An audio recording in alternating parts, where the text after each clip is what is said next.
వరంగల్ జిల్లా నర్సంపేటలో దివంగత మాజీ ఎమ్మెల్యే పెద్ది సుదర్శన్ రెడ్డి విగ్రహ ప్రతిష్ఠ కార్యక్రమం ఉద్రిక్తతల నడుమ జరిగింది. ప్రజా సేవ చేసిన పెద్ది సుదర్శన్ రెడ్డి స్మారకంగా విగ్రహాన్ని ఏర్పాటు చేసేందుకు నిర్మించిన గద్దెను కూల్చివేయడం దుర్మార్గమని బీఆర్ఎస్ నాయకులు ఆరోపించారు. విగ్రహ ఆవిష్కరణను అడ్డుకునేందుకు ప్రయత్నాలు జరిగినప్పటికీ తిరిగి గద్దెను నిర్మించి విగ్రహాన్ని ప్రతిష్ఠించినట్లు తెలిపారు. అనంతరం తూర్పు వరంగల్ మాజీ ఎమ్మెల్యే నన్నపునేని నరేందర్ కొబ్బరికాయ కొట్టి విగ్రహానికి పూలమాల వేసి ఘనంగా నివాళి అర్పించారు. ఈ కార్యక్రమంలో నర్సంపేట నియోజకవర్గ బీఆర్ఎస్ పార్టీ నాయకులు, కార్యకర్తలు పెద్ద సంఖ్యలో పాల్గొన్నారు.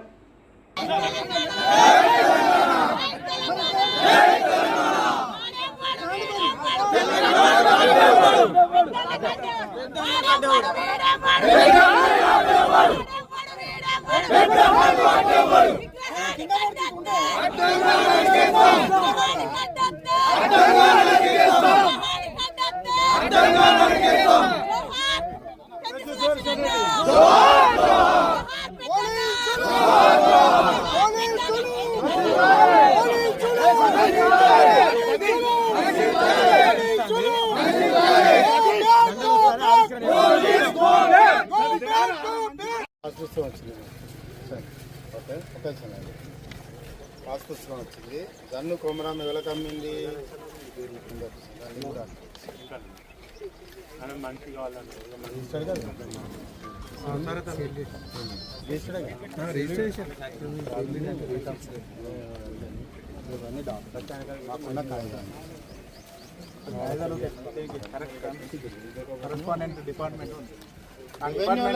వాళ్ళ చేతులు ఎత్తేసిళ్ళు.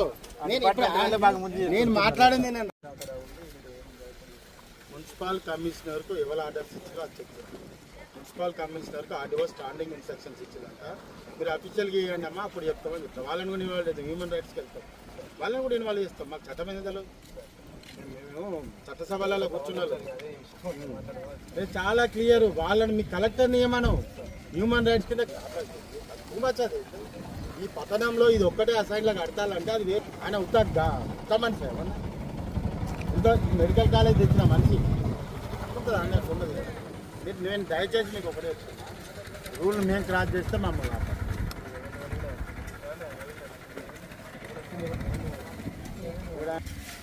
సార్ అది అసైన్ నెంబరు సార్ ముచ్చట పక్క పెట్టు. నీ చేతుకుంటా ఎన్ని అసైన్ వాటికి సంతకాలు పెట్టినావు చెప్పనని ఇదంతా ఇప్పుడే ఇస్తాను. సర్వపురం లిస్టు నీవు చేసింది నువ్వు వచ్చినా కదా, నిన్నే అడుగుతాడా నేను.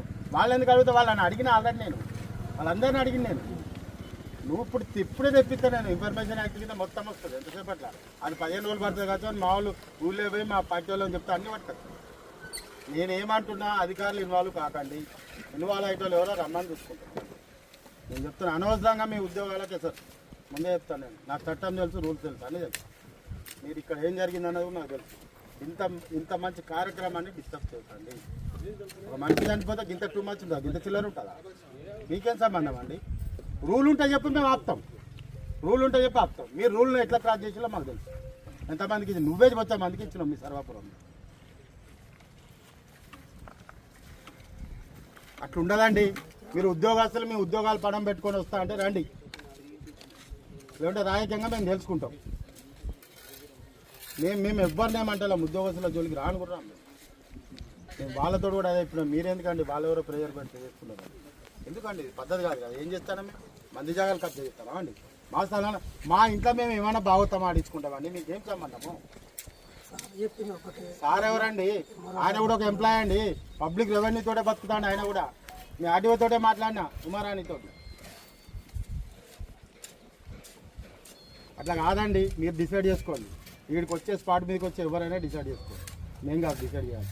మేము ఆల్రెడీ చెప్పాల్సింది చెప్పినాం, మీడియాకి చెప్పినాం, అందరు చెప్పినాం. చట్టాన్ని మేము గౌరవిస్తాం. మీరు చెప్పండి. పెద్ది సుదర్శన్ రెడ్డి ప్రాంతానికి చట్టసభలలో ఉన్నటువంటి ఒక ప్రజాప్రతినిధి చనిపోతే సొంత స్థలంలో విగ్రహం పెట్టుకోవడం అంటే అట్లా అనుకుంటే నర్సంపేటలో ఎన్ని వేల కుటుంబాలకు ఇచ్చేళ్ళు పర్మిషన్లు చెప్పండి. రమ్మడం మీ వెనకెవరు ఆడిస్టోళ్ళు రమ్మని రాదబ్బా. ఎంఆర్ఓ చెప్పు, ఎంఆర్ఓ చెప్పు. మీ ఎంఆర్ఓకి స్టాండింగ్ ఇన్స్ట్రక్షన్స్ ఉన్నాయి. ఆడియోని ఇవ్వను, ఆడియోకి కలెక్టర్ని ఇవ్వను. ఎందుకు ఈ లోళ్ళంతా ఏమని మేము దాన్ని తేలుస్తాం.